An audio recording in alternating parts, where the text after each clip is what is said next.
வரலட்சுமி விரதம் 2024 எப்போ வழிபட சரியான நேரம் என்ன அப்படின்றத இந்த வீடியோல பார்க்கலாம். ஆடி மாசத்துல பெண்கள் கடைபிடிக்கிற முக்கியமான விரதம். சுமங்கலி பெண்கள் தீர்க்க சுமங்கலி வரம் பெறணும் அப்படின்றதுக்காகவும் வீட்டுல சுபிக்ஷம் பெருகி லட்சுமி கடாட்சம் நிலைச்சிருக்கணும் அப்படின்றதுக்காகவும் கடைபிடிக்கிற விரதம் வரலட்சுமி விரதம்.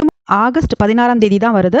அந்த நாளன்னைக்கு மகாவிஷ்ணுக்குரிய வளர்பிறை ஏகாதேசி விரதமும் வர்றதுனால கூடுதல் சிறப்பு. இந்த நாளக்கிழமை அம்மனை வீட்டுக்கு அழைச்சு வெள்ளிக்கிழமை வரலட்சுமி பூஜை பண்ணி சனிக்கிழமை புனர் பூஜை பண்றது தான் சரியான மெத்தட். சில பேர் வெள்ளிக்கிழமை அம்மனை வீட்டுக்கு அழைச்சு பூஜை பண்ணுவாங்க. வியாழக்கிழமை வரலட்சுமி தாயாரை வீட்டுக்கு அழைக்கிறதா இருந்தா மாலை 6 மணில இருந்து 8 மணிக்குள்ள வீட்டுக்கு அழைக்கலாம். வெள்ளிக்கிழமை அன்னைக்கு வரலட்சுமி பூஜை செய்ய உகந்த நேரம் அப்படின்னு பார்த்தோம்னா காலையில 6 மணில இருந்து 7:20க்குள்ள பூஜை பண்ணலாம். அப்படி இல்லைன்னா 9:15 இருந்து 10:15 வரைக்கும் பூஜை பண்ணலாம்.